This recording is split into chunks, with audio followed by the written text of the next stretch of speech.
from being a prisoner, an inmate, a felon, a convict, to having to walk the streets for an additional 5 years on strict custody parole as a registered sex offender, being called all types of names and degraded and humiliated. To be in that courtroom May 24th, 2012, and to finally hear the district attorney's office concede to the matter, deeming me factually innocent. And there's a difference. You know, innocent is like, we don't have enough to come after you. Factually innocent is, we made a mistake, we messed up. You should have never been arrested.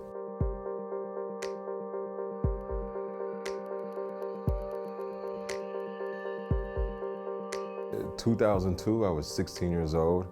I was 11th in the nation as a linebacker playing for Long Beach Poly High School, very notorious school for football. I had verbally committed to USC on a full scholarship. I chose to go to a known makeout spot with this girl that I've known for some years. And in this makeout spot, we kissed, we touched, we made out, but by the end of that day, I was being arrested and accused of sexual assault and kidnapping. By the time that they figured out that that didn't happen, 10 years of my life had been lost.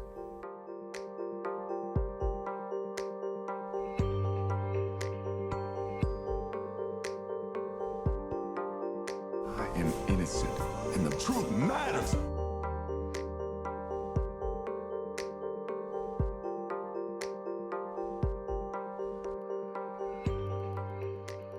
You lost a lot of time, 10, 11 years, but you were given a second chance. Can you take us back to that moment in court when the judge said that you were exonerated? Do you remember how you felt? I remember dropping my head to the table and just, I was happy. I was overwhelmed. The weight on my shoulders was lifted, but I was also questioning, why? Why did this have to happen? Why me? Why did it take so long for people to finally begin to listen?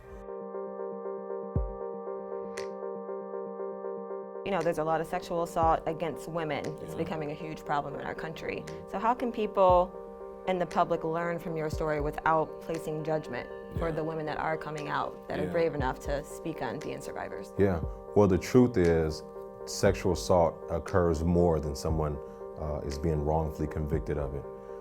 And that's the sad thing about it, is that these types of crimes do happen, and they happen too often.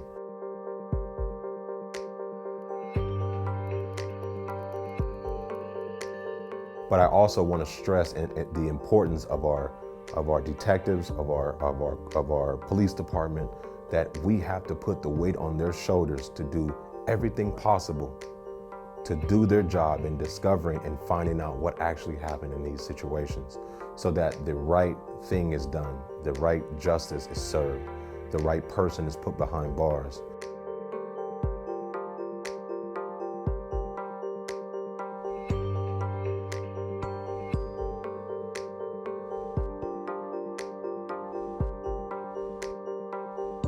One out of every 3 African-American males will experience some form of incarceration throughout their lifetime. 95 to 97% of all criminal cases in the United States will end in some form of a plea bargain. Only 3 to 5% of cases are actually seeing trial. That doesn't mean that 97% of people are guilty. It means that they're being forced into deals, feared into deals, exhausted into deals. We have a judicial system that is built on plea bargains, and that is unacceptable.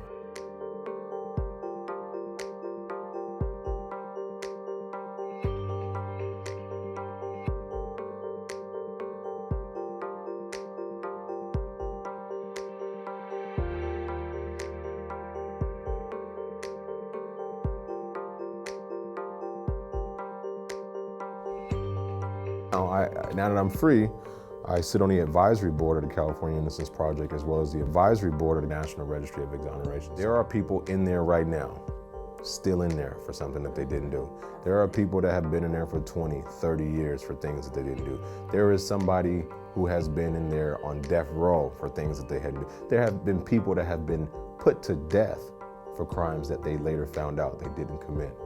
So I'd be damned if after everything that I went through, and to be in this moment now as a representation of these experiences, for me to shy away from them because I don't want to relive those moments. Like, this is my life. This is part of me now. You know, I gotta do it for other people.